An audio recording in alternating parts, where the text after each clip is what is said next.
پہلے آپ دیکھ لیجئے جی کہ غزل کا مطلع آپ نے تعریف میں پڑھا تھا کہ مطلع اس شعر کو کہتے ہیں جس کے دونوں مصرے ہم قافیہ اور ہم ردیف ہوں. تو اس میں پہلے دونوں مصرے ہم قافیہ اور ہم ردیف ہونے ضروری تھے اور ضروری ہیں بھی.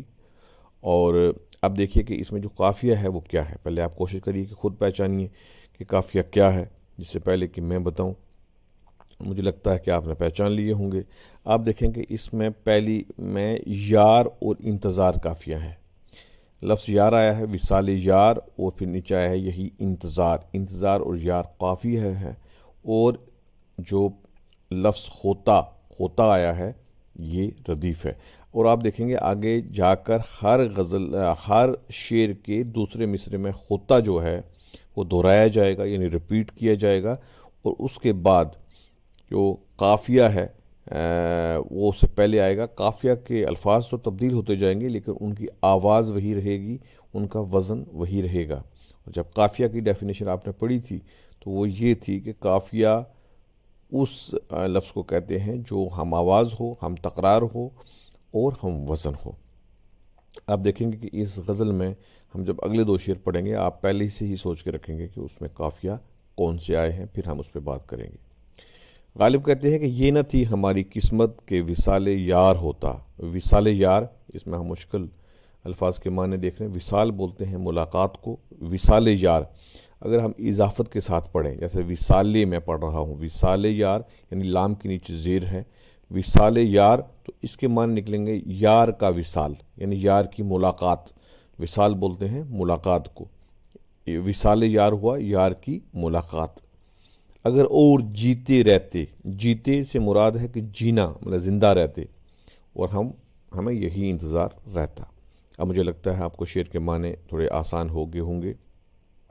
غالب کہتے ہیں کہ یہ نہ تھی ہماری قسمت کہ وصال یار ہوتا. کہتے ہیں کہ ہماری قسمت میں ہی نہیں تھا کہ ہمیں یار کا وصال ہوتا.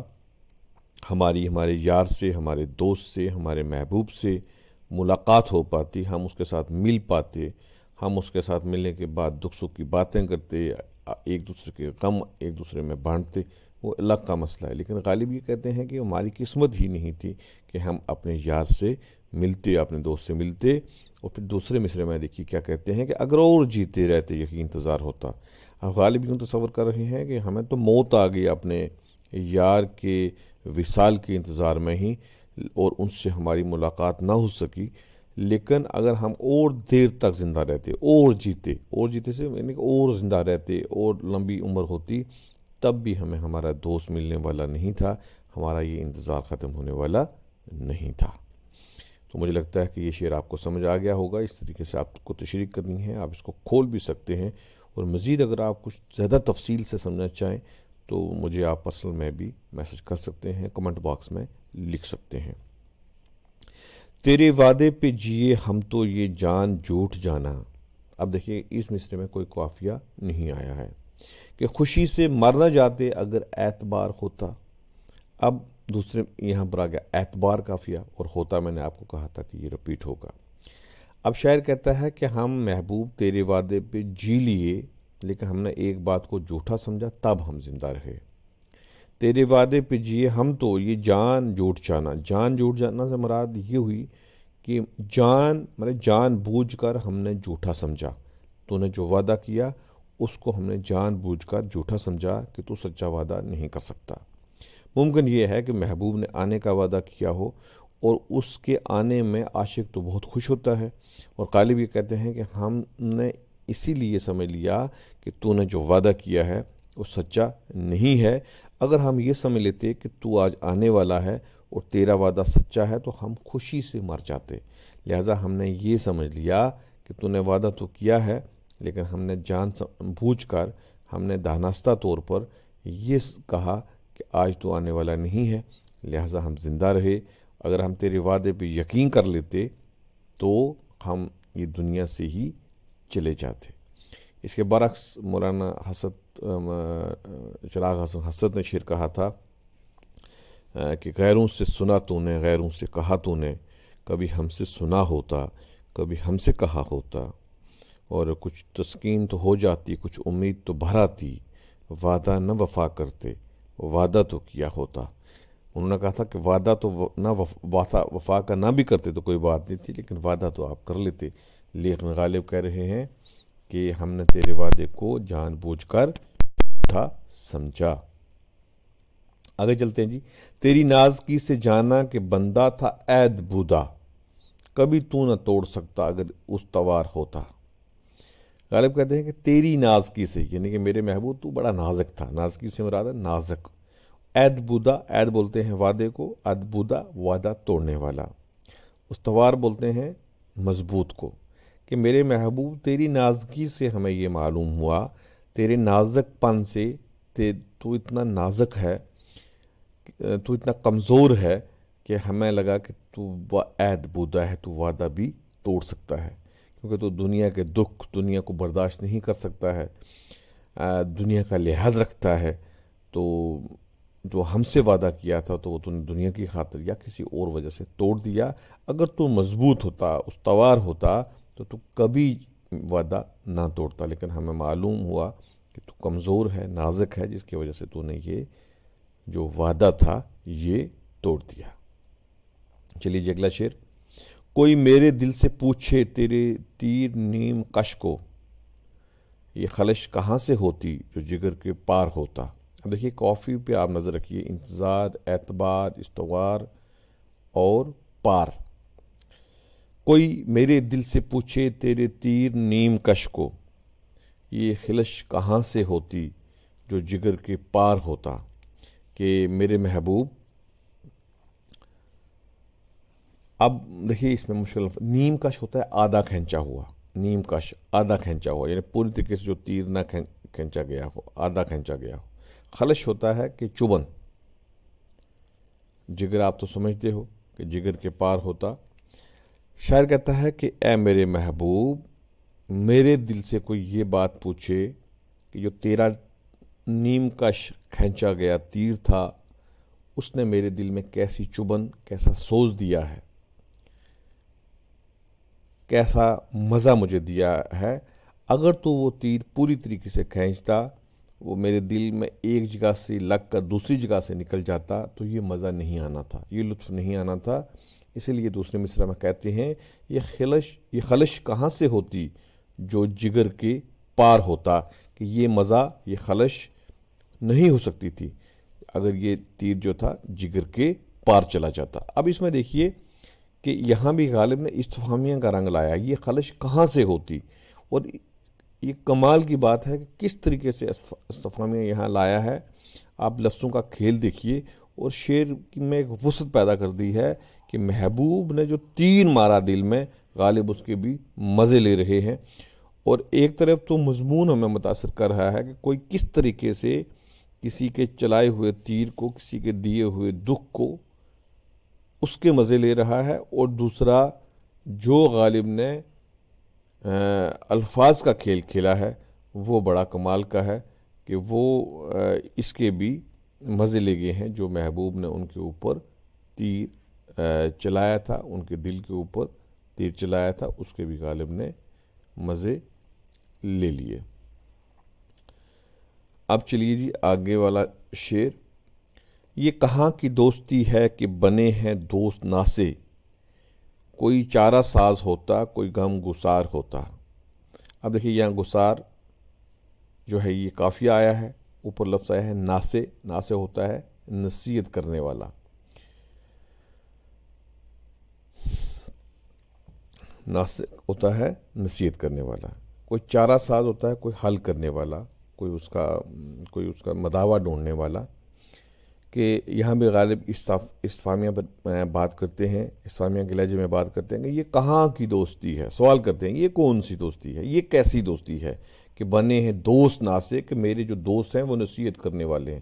بھائی دوستوں کا کام تو یہ نہیں ہے نصیحت کرنے والے، دوستوں کا کام تو یہ ہے کہ جو کوئی کرے دوست اس کا ساتھ دیں، چاہے وہ غلط ہو چاہے وہ صحیح ہو، دوست تو اس کا ساتھ دیتے ہیں۔ غالب یہ کہنا چاہتے ہیں کوئی چارہ ساز ہوتا، کوئی غم گسار ہوتا، کہ یہ میرے دوست اگر بننا ہی تھا تو ان میں یا تو میرے درد کا کوئی حل نکالنے والا ہوتا، کوئی چارہ ساز ہوتا، یا کوئی میرا غم بانٹنے والا ہوتا، لیکن یہ تو آ کے مجھے یہ کہتے ہیں، نصیحت کرتے ہیں، مجھے میرے دکھ درد سے باز رہنے کے لیے کہتے ہیں، یہ کمال کی بات ہے۔ اب دیکھیے ان اشعار میں جو قوافی آئی ہیں، میں ایک بار پھر قوافی آئے ہیں میں ریپیٹ کر دیتا ہوں، جس سے پہلے کہ ہم اگلے اشعار پہ چلیں۔ آپ دیکھ لیں کہ قافیہ میں یار اور انتظار، پھر اعتبار، پھر استوار، پھر پار، پھر گسار۔ تو یہ آپ دیکھ لیں گے کہ قافیہ کس طریقے سے غزل میں لائے جاتے ہیں۔ اس کو ہم ہٹا دیتے ہیں، اب ہم چلتے ہیں اگلے اشعار پر۔ یہ کہاں کی دوستی ہے یہ ہم نے پڑھ لیا۔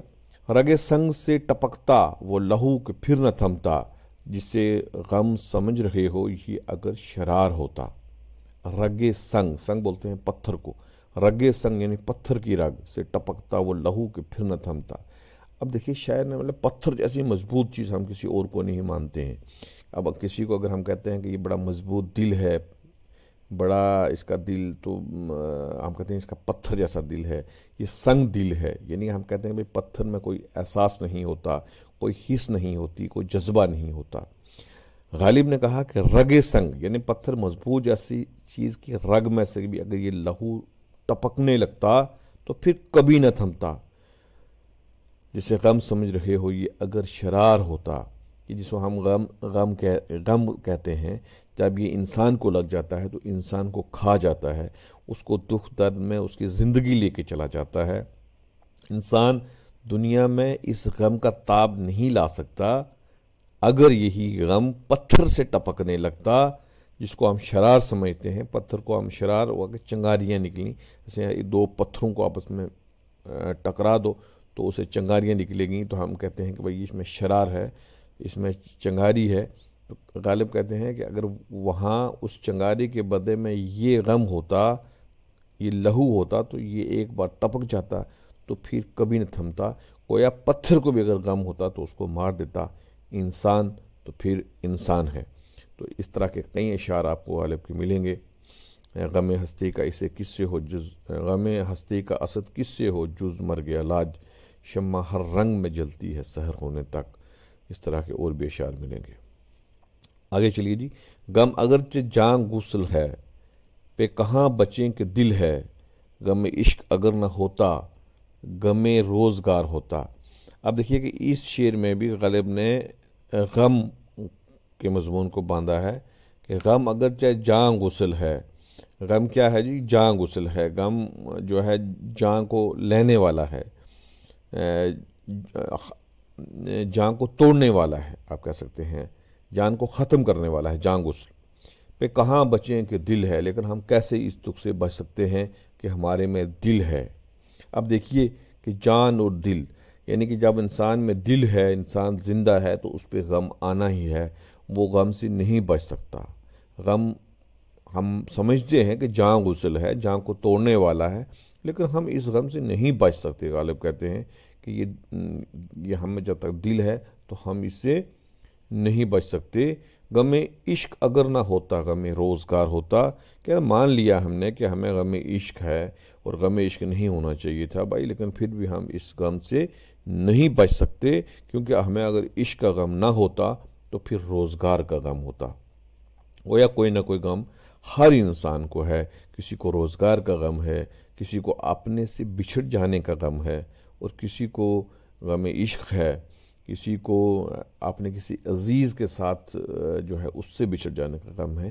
گویا جب تک انسان زندہ ہے، جیسے کہ میں نے پہلا شعر پڑھا، شمع ہر رنگ میں جلتی ہے سحر ہونے تک، کہ یہ انسان جب تک زندہ ہے تب تک انسان جو ہے وہ غم سے چھٹکارا نہیں اس کو مل سکتا۔ غالب کا ایک اور شعر ہے کہ قید حیات بندے غم اصل میں دونوں ایک ہیں، موت سے پہلے آدمی غم سے نجات پائے کیوں۔ تو گویا غم انسان کی زندگی کے ساتھ جڑا ہوا ہے۔ یہاں صرف ایک اور چیز کا اضافہ غالب نے کیا ہے کہ دل ہمارے ساتھ ہے، تو اس لیے غم بھی ساتھ ہے۔ چلیے جی اگلا شعر۔ کہوں کس سے میں کہ کیا ہے شب غم بری بلا ہے، مجھے کیا برا تھا مرنا اگر ایک بار ہوتا۔ اب شب غم ہوا، میں نے آپ کو کہا تھا اضافت کے ساتھ، شب غم، غم کی شب بولتے ہیں رات کو، یعنی رات کی، غم کی رات۔ اب غالب نے یہاں غم کی رات، جس شخص پہ غم کی رات آتی ہے، دکھ کی رات آتی ہے، اس کے ساتھ کیسا ہوتا ہے، اس کے حوالے سے بات کی ہی ہے۔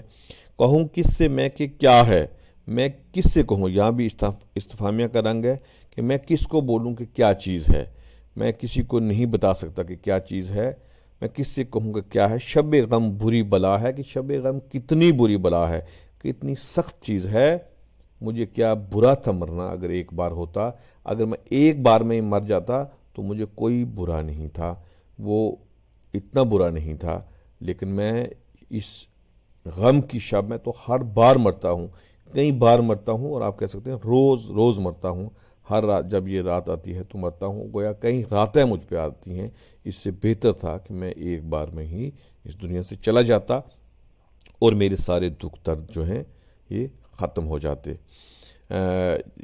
اس پہ بھی آپ دیکھیے کہ غم میں انسان جو ہے پوری زندگی گھٹ گھٹ کر مرتا ہے، تو اس پہ بھی غالب کے اچھے خاصے مضامین مل جائیں گے۔ کاوے کاوے سخت جانی، ہائے تنہائی نہ پوچھ، صبح کرنا شام کا، لانا ہے جوئے شیر کا، اس طرح کے اشعار آپ کو ملیں گے۔ تو گویا غم کو بھی غالب نے اچھا خاصا بیان کیا ہے اور اپنے منفرد انداز سے۔ ہوئے مر کے ہم جو رسوا، ہوئے کیوں نہ غرق دریا، نہ کبھی جنازہ اٹھتا نہ کہیں مزار ہوتا۔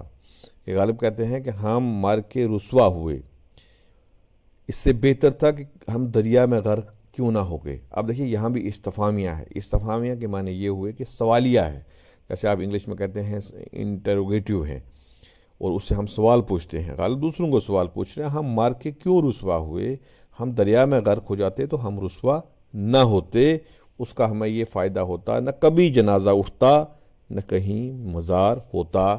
تو اس سے یہ تھا کہ نہ ہمارا جنازہ کہیں اٹھتا اور نہ ہی ہمارا مزار کہیں ہوتا، چونکہ ہم باضابطہ موت سے مرے ہیں۔ اب یہاں بھی غالب آپ نے آپ کو یہ تصور کر رہے ہیں کہ وہ جو ہے ہمیں موت آ گئی ہے، اور موت آنے کے بعد ہمارا مزار بنا ہے، اور ہر گزرنے والا یہ دیکھتا ہے کہ بھئی یہ غالب کا مزار ہے، جس کی وجہ سے ہمیں شرمندگی اٹھانی پڑتی ہے۔ اس سے بہتر تھا کہ ہمیں موت جو ہے وہ نہ آئی ہوتی اس طریقے سے، بلکہ ہم غرق ہو گئے ہوتے، تو ایسا مزار ہمارا کہیں نہ بنتا اور ہمیں ذلت نہ اٹھانی پڑتی، ہم رسوا نہ ہوتے۔ تو دوستو یہ تھی غالب کی یہ غزل، اس میں سے آپ اچھی طریقے سے اس کو دیکھیں، کچھ چیزوں میں نہ آئے تو آپ کمنٹ باکس میں لکھ سکتے ہیں، اگر آپ کو اچھی لگے، فائدہ دے تو آپ لائک ضرور کریں، اپنے دوستوں میں شیئر کریں، اور ریزولوشن بڑھا کے تھوڑا دیکھیے گا تاکہ آپ کو یہ صاف نظر آئے، اور اس کو اپنے دوستوں میں شیئر کریں۔ اسی کے ساتھ مجھے اجازت دیں، خدا حافظ۔